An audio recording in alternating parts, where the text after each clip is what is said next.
Bom, vamos entender o exemplo 6, registros K260 e K265, reprocessamento com devolução de reporte da produção. Nesse artigo será apresentado um exemplo de estruturação dos registros K260 e K265 no reprocessamento de produtos, considerando o seguinte cenário: reprocessamento com devolução de reporte da produção. Os cadastros vão seguir o mesmo padrão aí do primeiro exemplo, do exemplo 1. O item reprocessado, os insumos consumidos no reprocessamento, a lista de materiais, o tipo de ordem, reprocessamento, ok? Vamos diretamente para o nosso exemplo. Então, no passo 1, vamos gerar a ordem de reprocessamento. Passo 2, analisar os empenhos dessa ordem.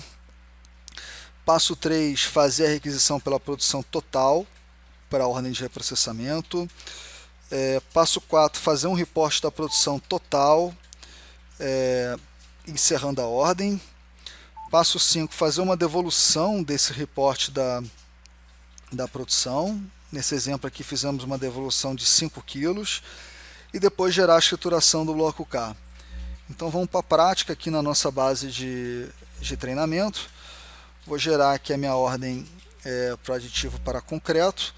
Atenção com a seleção aqui do tipo de ordem de reprocessamento. Vou gerar aqui a minha ordem com a quantidade de 100 kg. Emissão e entrega para hoje. Empresa 1. Lista de materiais padrão. Gerei aqui a minha ordem. Ela está com status liberada. É a ordem 58 de reprocessamento. Tá? Vamos requisitar os materiais para essa ordem. Carregar aqui os empenhos. Então, vou requisitar aqui 100 kg do próprio aditivo. Vou requisitar 10 kg da água, 1 kg do SFAV, 1 kg do formol. Vou encerrar os empenhos, salvar aqui as minhas requisições. A ordem foi requisitada totalmente.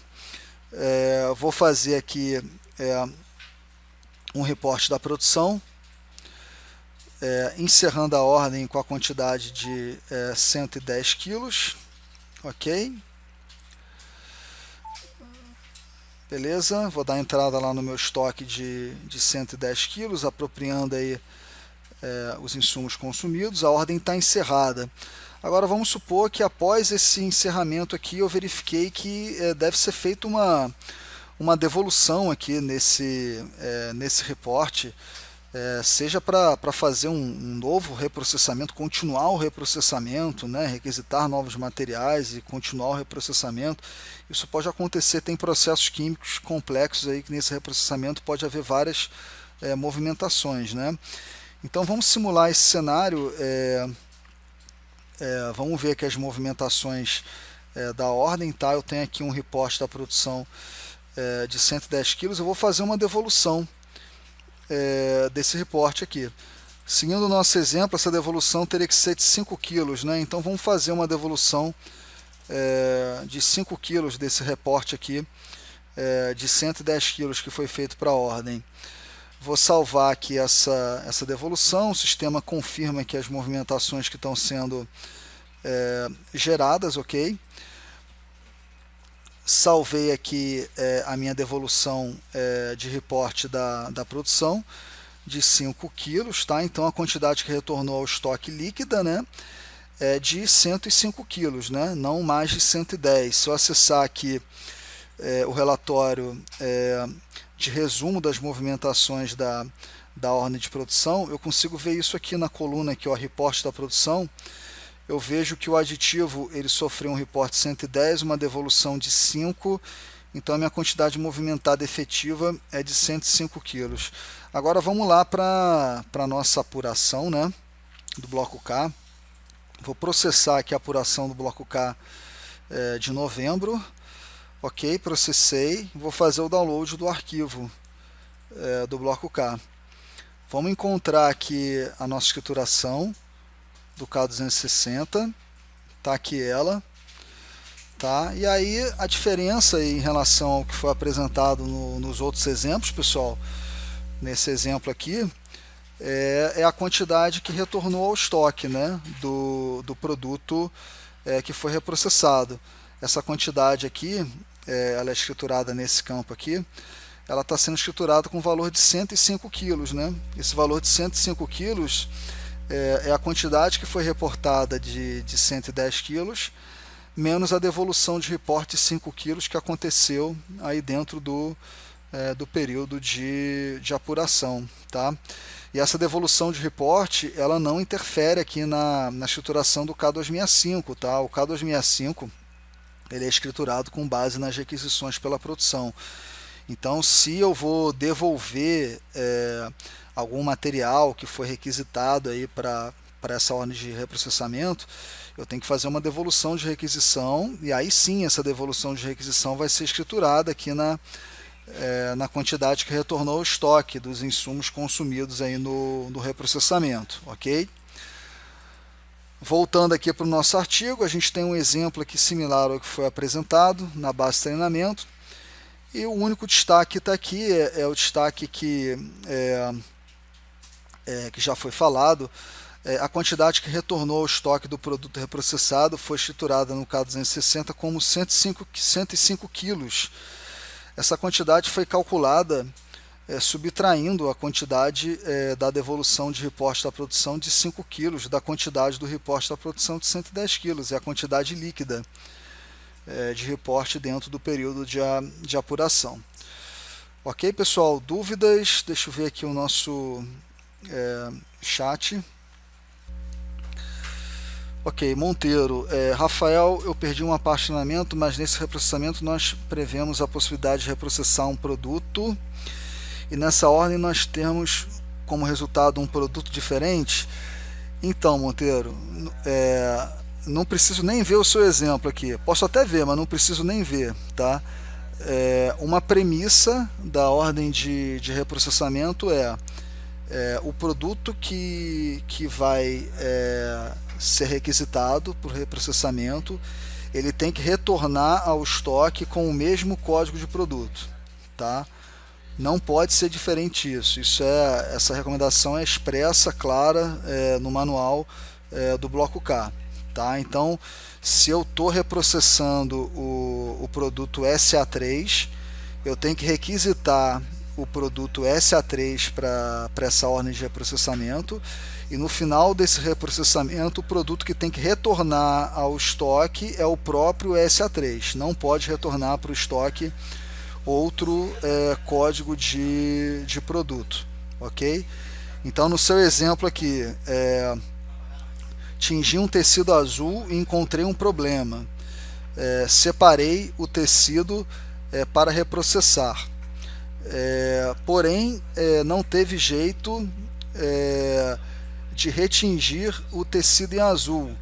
E ele foi retingido, reprocessado em preto. Como ficaria essa questão quando no reprocessamento do produto reportado, tecido preto, for diferente do tecido consumido, tecido azul? Beleza, você já respondeu, Monteiro. Então, esse seu exemplo aqui, ele tem que ser encarado como uma ordem de produção normal, tá? É uma ordem de produção atípica, né? É uma ordem de produção bem atípica, né? Porque eu estou tendo como resultado aqui um tecido preto, né? Eu requisitei um tecido azul e estou tendo como reporte um tecido preto, né? Então, ela seria uma ordem de produção normal. Eu vou requisitar o tecido azul, vou requisitar a tinta, né? Os insumos que vão ser consumidos aí para transformar esse tecido azul no tecido preto, e vou reportar o tecido preto, tá? K230, K235, tá? E não confunda com o K220 que a gente viu hoje, né? Reclassificação de produtos, né? Porque alguma empresa poderia tentar fazer essa sistemática aqui, fazendo uma reclassificação de produto, né?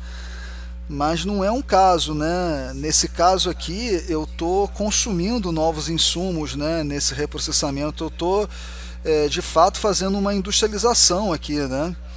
Então estou transformando um tecido azul num tecido preto, consumindo insumo, então estou fazendo uma industrialização.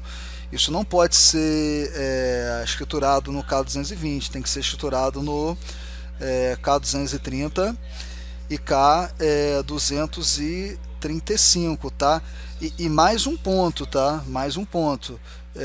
Se a sua empresa for obrigada a escriturar o consumo específico padronizado, né, o registro 0210, que é a lista de materiais, muito provavelmente a lista de materiais padrão do tecido preto, para fabricar o tecido preto, não vai ser utilizando o tecido azul, né?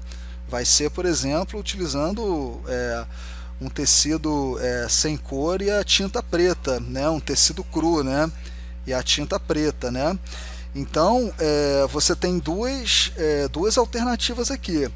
Ou você coloca o tecido azul como um alternativo ao tecido cru na tua lista padrão, para que você consiga requisitar ele nessa ordem e consiga escriturar corretamente o registro 0210, seria uma forma de atender.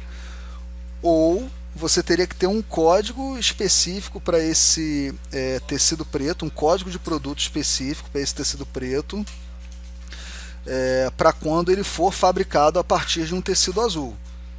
Tá? Aí eu teria que ter uma lista de materiais específica para esse tecido preto quando ele for fabricado a partir de um tecido azul. Isso se meu processo produtivo mudar muito, né? Fabricando tecido preto a partir de um tecido cru ou fabricando tecido preto a partir de um tecido azul.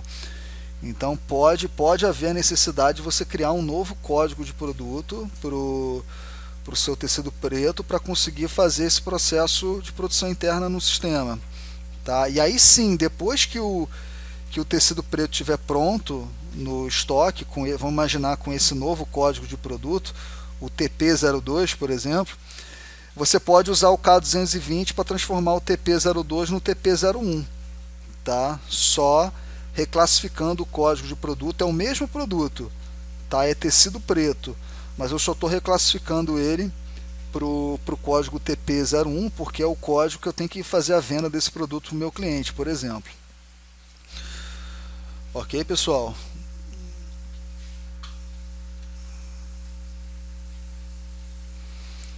Monteiro está falando aqui que nesse exemplo da indústria têxtil, o tecido preto seria de primeira qualidade também, não teria como criar um novo código, seria necessário usar a função de componente alternativo. Beleza, pode usar a função de componente alternativo lá na lista de materiais padrão, sem problema.